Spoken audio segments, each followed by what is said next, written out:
Hey, what's up guys, this is Eric. Welcome back to the channel. Today's video is going to be an unboxing of the new Apple 13-inch MacBook Pro with Apple Silicon in it, and how that compares to the Intel-based 15-inch MacBook Pro that I'm replacing it with, as well as some early impressions. Opening the box, we are presented with the MacBook Pro itself. And setting that to the side, we see that we have the 2-meter long USB-C to USB-C charging cable underneath that.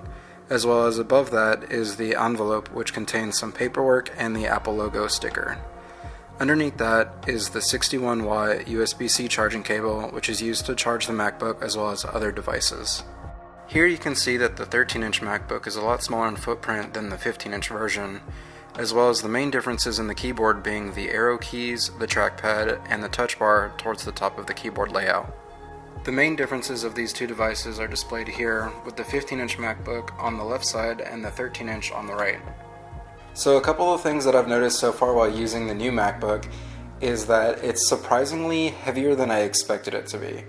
Being that it's a 13-inch laptop, I expected it to feel at least a pound lighter because I think that's about the difference in their weights, but it just feels about the same, and I think that's because it's a more dense package. And the other thing that I noticed is that it's a lot quieter and a lot more efficient than the old MacBook. And as an example, I was just using my new MacBook to run the editing software that I use for my videos, and the fans had not kicked in or anything, whereas I had my old MacBook just sitting out open, idling, not having anything running on it, and that had the fans kick in. So I don't know if that was an issue with the computer itself, or just too much thermal heat that's coming off of the Intel chip versus the new M1 chip. I will have a following video covering the MacBook in detail once I've had more time to use it and make a full review.